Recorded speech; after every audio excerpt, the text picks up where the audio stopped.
You're listening to Good Morning Marlow on MarlowFM 97.5. I've been into fitness all my life, but what I did notice is that the fitness industry in general is more geared towards younger people. A lot of the personal trainers are in their late teens, 20s and 30s.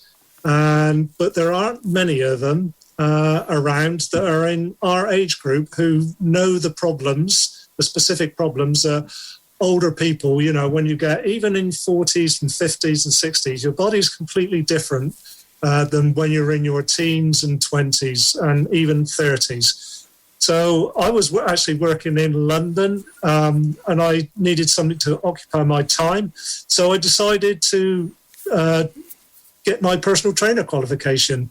And ever since then, that was in 2017, 2018. Ever since then, I have been training people. The youngest I've trained is actually 40, which is a bit surprising. But I've also, most of my clients have been late 40s plus. And I'm loving it. It's great because I think one of the things that, and you can relate to this, is that we can relate to problems that older people have that a 20-something-year-old just cannot because they haven't been there yet. And so I'm very pleased that I did. I'm actually loving it and will continue to help people for as long as I possibly can. Yeah, it's a similar story to myself. I took up personal training late in life, like you did as well. I was well over 50 when I decided to become a personal trainer. But now I have a range of clients that I work with. Just about all of whom are over 50. I've had a couple in their 40s, but mostly at 50 and beyond. And I mean, do you find that people who are your clients who are over 50 have specific needs that are different perhaps from younger clients? I know you don't train younger clients, but obviously in the gyms and the sports clubs, you've seen younger clients being trained by different personal trainers. What kind of issues do you think are the ones that really are different for the over 50s, and perhaps ones where a younger personal trainer might not be able to give the support and the guidance that's required? Well, the one thing about the fitness industry in general, especially if you're young, and I was there, I was in the 80s, I wanted to look like Arnold Schwarzenegger, a dream that never materialised. But a lot of it is down to aesthetics. Things have changed now. He wants to look like you now, by the way. I just saw a post from his family. Yeah, of course. Yeah, I want to look like the other day. Yes, I want to look like Oggie. I want to look like Oggie, he said. So. Yes, exactly. But it's so when you're younger, and I was there, a lot of it was down to getting, especially for guys and for girls as well, but for getting a six-pack and being ripped and everything like that. For most people, when you get older, yes, for you and I, it is part of it, but I think for most people, when you get older, the main thing is to help you live the rest of your life, no matter how long it is, in the best way possible. It's quality of life, especially when you get over 50. You know, let's face it, for most of us, we've got more years behind us than we have in front. So it's generally health. It's losing body fat as well, if maybe a little bit overweight. For instance, I've got a 65-year-old female client at the moment, and within 6 weeks of working with me, she's now got clothes she hasn't tried on, been able to fit for years. Her shape has changed. She's feeling a lot better in herself. She's feeling a lot healthier. She's had bad back problems for years, including spinal surgery. And just within a bit of guidance, that's all it is, a bit of guidance and help, she's now can fit those clothes. Her back problems have more or less gone away, and she's feeling a lot healthier and happier in herself. And she's 65. So it's never too late to start. But I think definitely, and also a younger person does not know the problems that an older person can get. I personally have got osteoarthritis in my shoulder. It's very unusual for a 20-something-year-old to get arthritis, although it can happen. And Yeah, so I think it's more gone from aesthetics to overall general health and quality of life. And I think that's a very, very good way of looking at it. I mean, the way I look at it for the over 50s is people, as you say, don't want to get mega strong and they don't want to get sort of mega fast at running, although some do. But what they need to do is to preserve their independence living. So you to a certain extent, as you're working in the gym, you're fighting off becoming weaker and more frail, because that's the kind of the natural tendency as people get old. As people get old, there's a thing which I know you know all about called sarcopenia, which is the natural loss of muscle mass and quality as people get older. And the thing about sarcopenia is it's a natural process. I mean, you can't stop it, but you can delay. You can make it slow down, and you do that by fighting that. And some people say to me, and I'd be interested to know if people have said this to you. I mean, I don't want to get stronger. It's not my need to get stronger. And I said, okay, you might not want to get stronger, but do you really want to get weaker? I mean, the opposite of getting stronger as you get older is to becoming frail. Frailty is the destination. I use that word a lot because it scares people. And so, did you really want to become old and frail, or would you become old and independent and able to move around? Obviously, we can't cancel diseases and things like that. But things that are naturally occurring, like sarcopenia, which is the gradual loss of use of muscles, muscle quality and muscle mass, is something we can fight at. So what I tend to say is to help people say, well, yeah, okay, I can go running with you, Chris, or show me a bit of running, but I don't really want to lift weights. And the argument I say, well, you do want to lift weights. Well, there's several arguments I'd say. I mean, another argument is anti-osteoporosis as well, especially for women, although men get brittle bones as well. So men get weak bones too. And weight training does help fight that, because the development of the protein helps the retention of calcium, which helps the quality of bones, as well as things like teeth and hair, etc., etc., etc. So getting clients to want to lift weights, because I've talked for a long time now. So do you find the same thing, that people come to you and say, I'm 55, I'm 65, I don't need to lift weights, I don't want to get stronger, and the argument I use against that is the osteoporosis argument and other diseases, and the frailty argument. Is that a kind of approach you take as well? That was the world's longest question, by the way. Absolutely. So you're absolutely right. It's not only that, it's sort of like daily activities. It's good for daily activities like carrying shopping.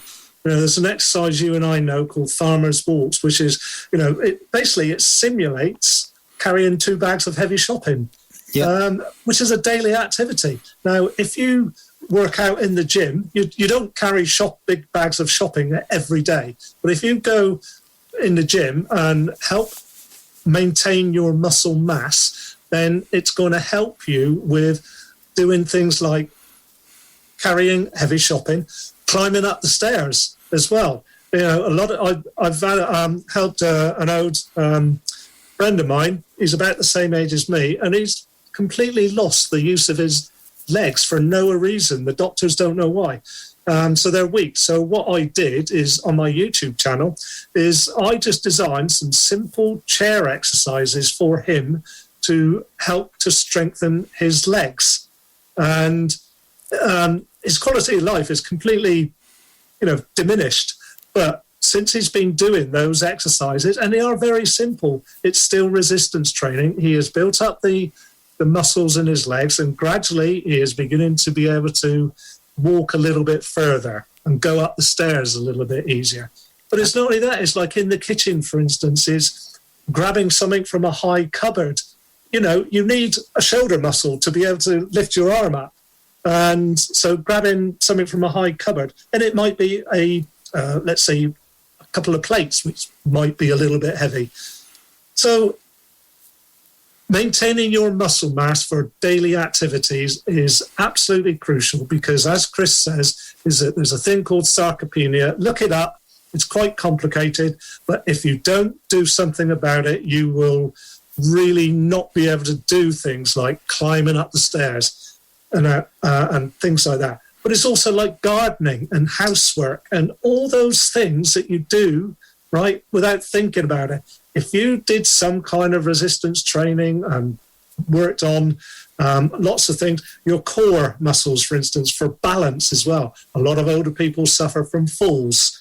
because a lot of the time it's because they're not. Their core strength is gone, and their leg strength is gone, and they fall over, even if you're not actually tripping over a curb or something like that. So do something, because it will just improve your daily activities, quality of life. And if you do partake in sports, swimming or whatever, then it will obviously help you with them as well. We sit down far too much, and we're all guilty of it. I'll stick my hands up and say I work in my day job is a desk job.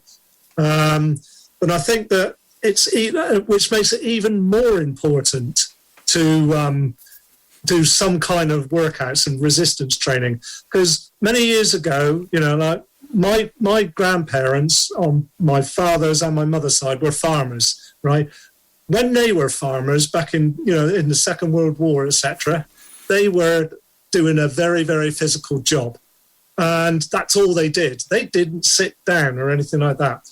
And even my parents, they were always very active and everything like that, because that was the way things were there. Now, it's a lot of people just do nothing.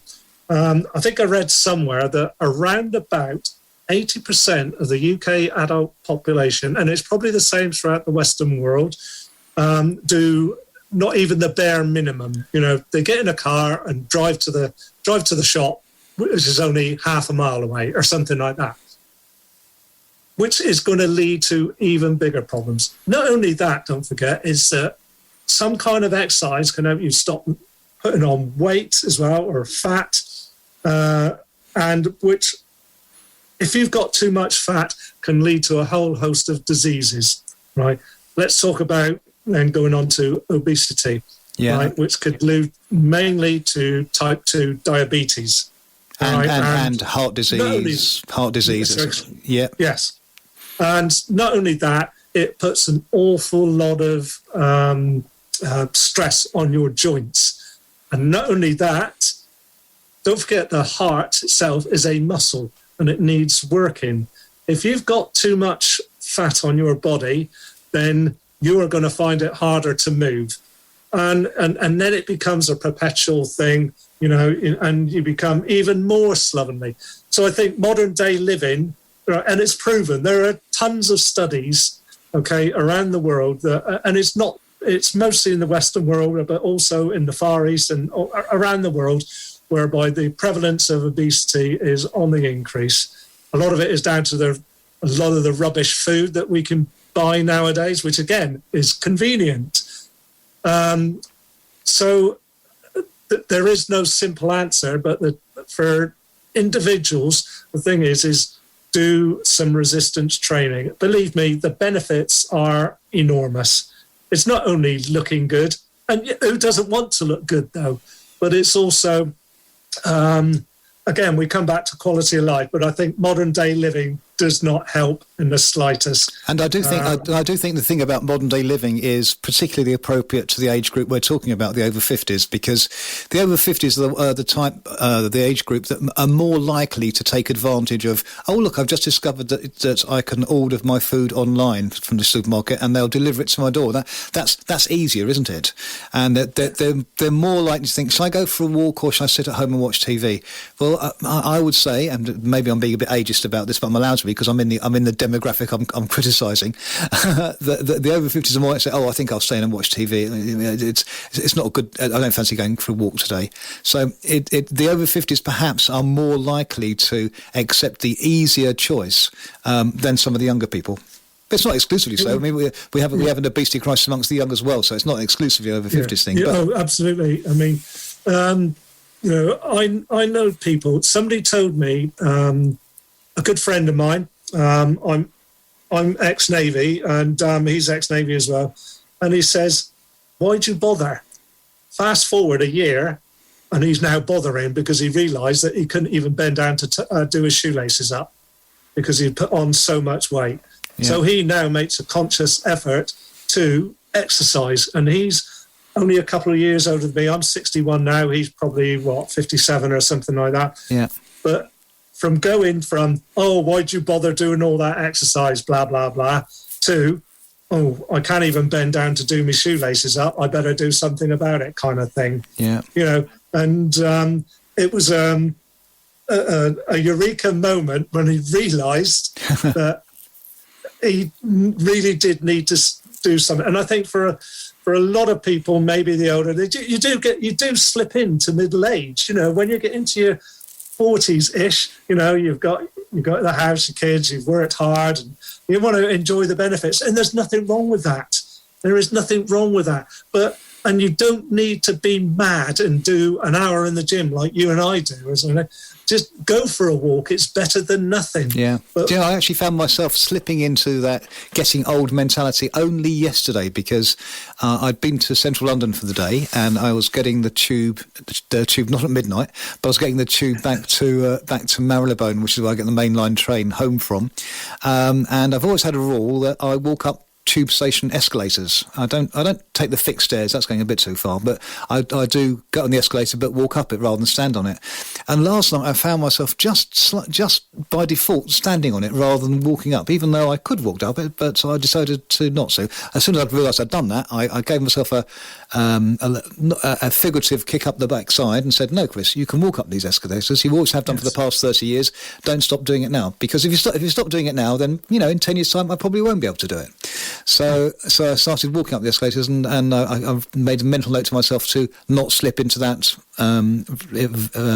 particular mode again. I think I'd analysed the fact that I wasn't going to catch a certain mainline train that had already gone, so I had 20 minutes to wait for the next one back to High Wycombe, and I thought, well, I'll just ride the escalator. I thought, no, this is some free exercise you're doing here, some free calorie burning, some burning up some fat doing it. It's only be a few calories, but multiply that by every day this month that I go to London, and multiply that by every year that I go to London then you're burning a substantial amount of calories doing that. So you're right, people do slip into middle-age habits like, I won't go out today, I won't go out for a little run today, that's for the youngsters, I think I'll stay in and watch TV, for example. It's an attitude that you and I spend a lot of time fighting, both in ourselves and also convincing our clients. Because one of the things I find with clients is that, I don't know if you found this as well, and we'll have a music break after this, but one of the things I find with my clients is that a lot of them come to me as a personal trainer, and I see most of my clients usually once a week, and it's usually for about an hour.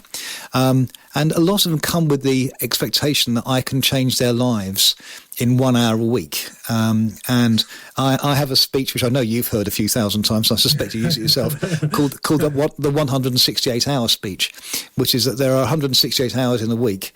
And of those 168 hours, you spend one of them with me. I mean, you're not going to change your fitness life and upgrade your fitness priorities by what you do in that 1 hour. It's what you do in the other 167 that really counts. I mean, I can guide you, I can tell you what to do, but you need to do that in at least most of the other 167, rather than just expecting that 1 hour going to change it. So the thing I'm appealing for here really is for people who go and see a personal trainer, but don't expect your 1 hour a week at the personal trainer is actually going to change your life.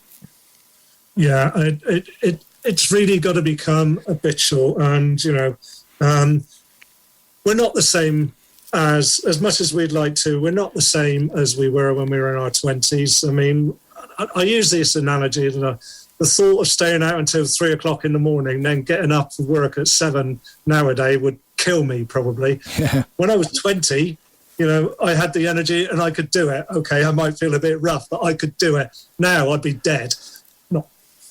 Not quite, not literally, but my point. Yes, because of that, you'd be tempted to not do it because you think, I'll feel really tired if I do this, and I feel exhausted. So let's not do it. So that's the attitude that we're fighting, I guess.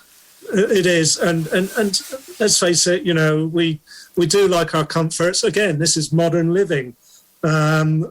Let's go back to the TV thing. Is when you and I, in the 60s and 70s, well, in the 60s, there were 3 channels, and then in the 70s it became 4, and then in 1983, became 5. But now there's a whole plethora of different channels that people can just sit down and watch, and we've got Netflix, and we've got the internet, and blah, blah, blah, which takes us away from exercise even more, because let's face it, humans are naturally lazy.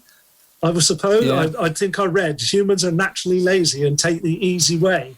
Or the easy option. Yeah, and that's it. And the reason for that is that the body hasn't evolved in the way that it hasn't evolved in the way that society has evolved.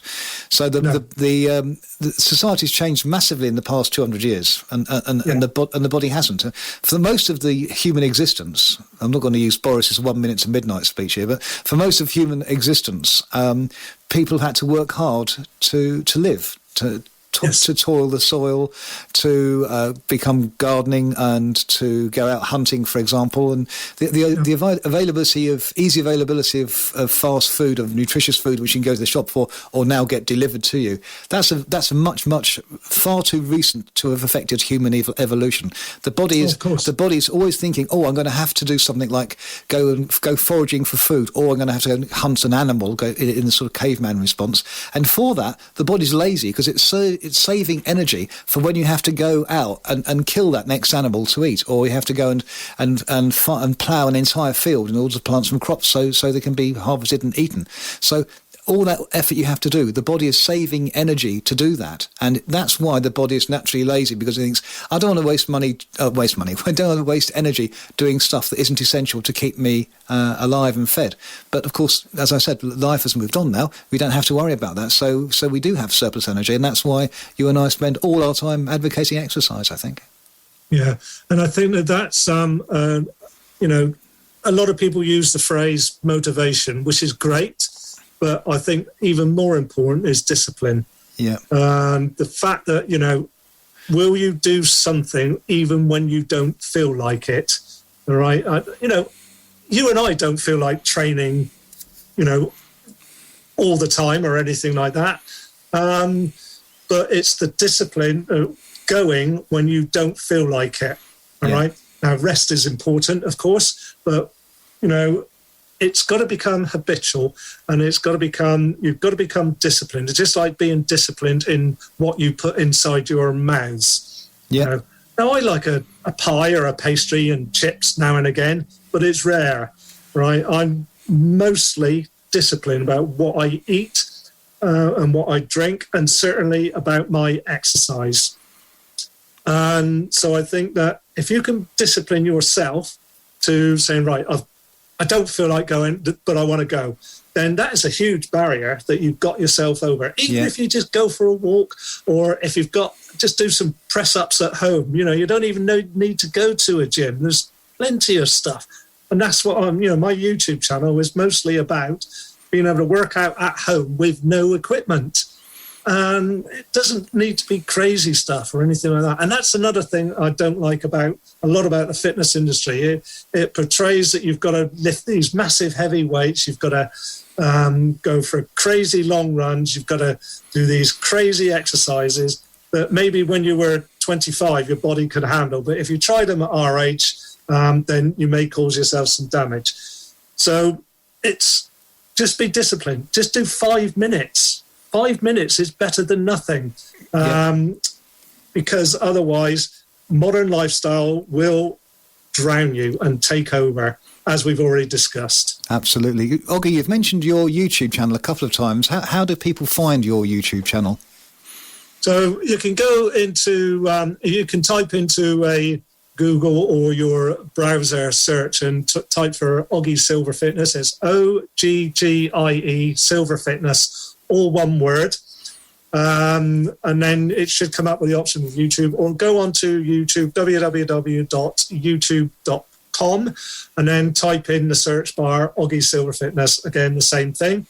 And I've got around about 100 videos on there, and it's mostly, there are some exercise routines on there, but they're all to do at home. But it's also to like show what I can do.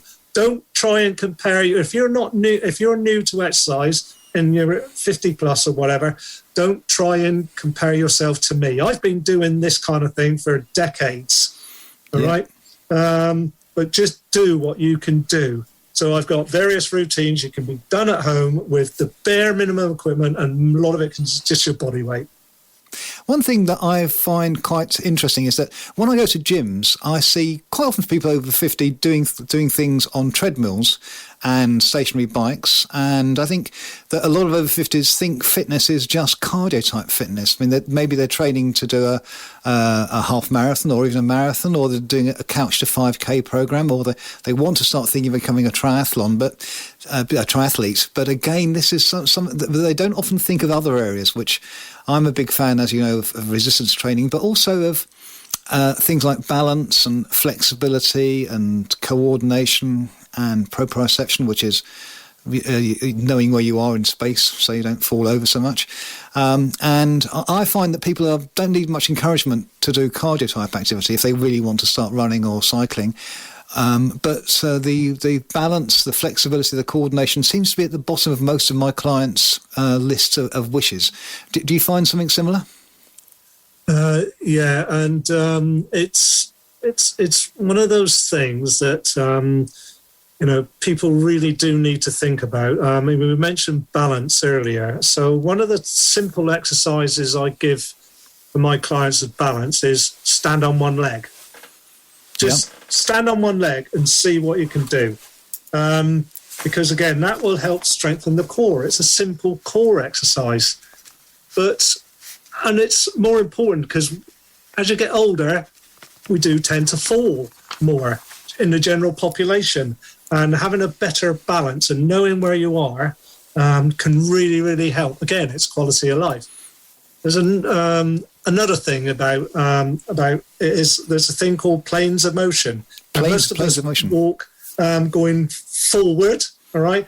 But actually, when you step inside a car, for instance, you're going sideways most of the time. So that's a different plane of motion. So I tend to work my clients, doing balance exercises and strength exercises going sideways, okay? And twisting as well.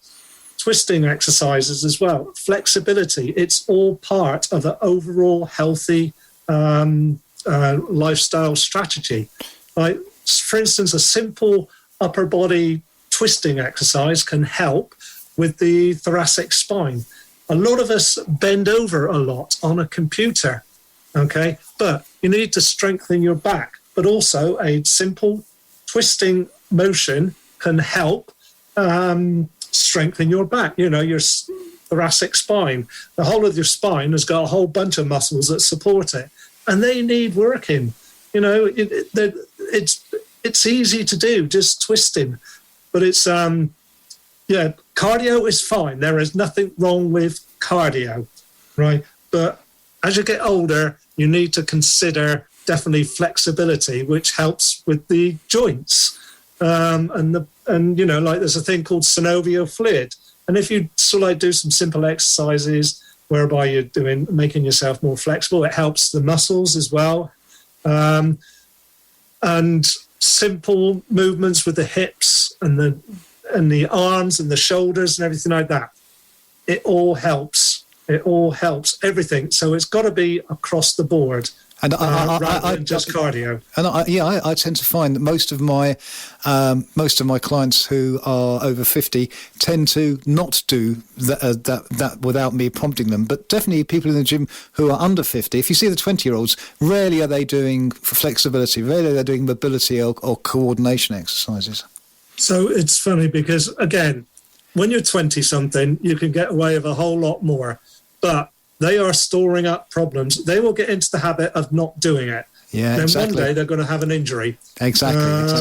Anyway, that's Oggie, part and parcel. Yeah. Anyway, our time is just about up. So thank you. I was getting into it. I know you were as well. So we had an hour, including your wonderful music choices. But before we hear your final music choice, I just want to thank you very much for being my guest on the show this morning. If people want to look for you on social media, how can they find you? So I've mentioned YouTube. It's Oggie, and Oggie is spelled Oggie, Silver Fitness. And that's the same as on my, I've got a Facebook page as well. I am on Instagram, but I must admit I don't use Instagram that much. So mostly YouTube and mostly Facebook as well. Oggie Silver Fitness, all one word, or if they want to email me, it's oggie.silverfitnessuk@gmail.com. You're listening to Good Morning Marlow on MarlowFM 97.5.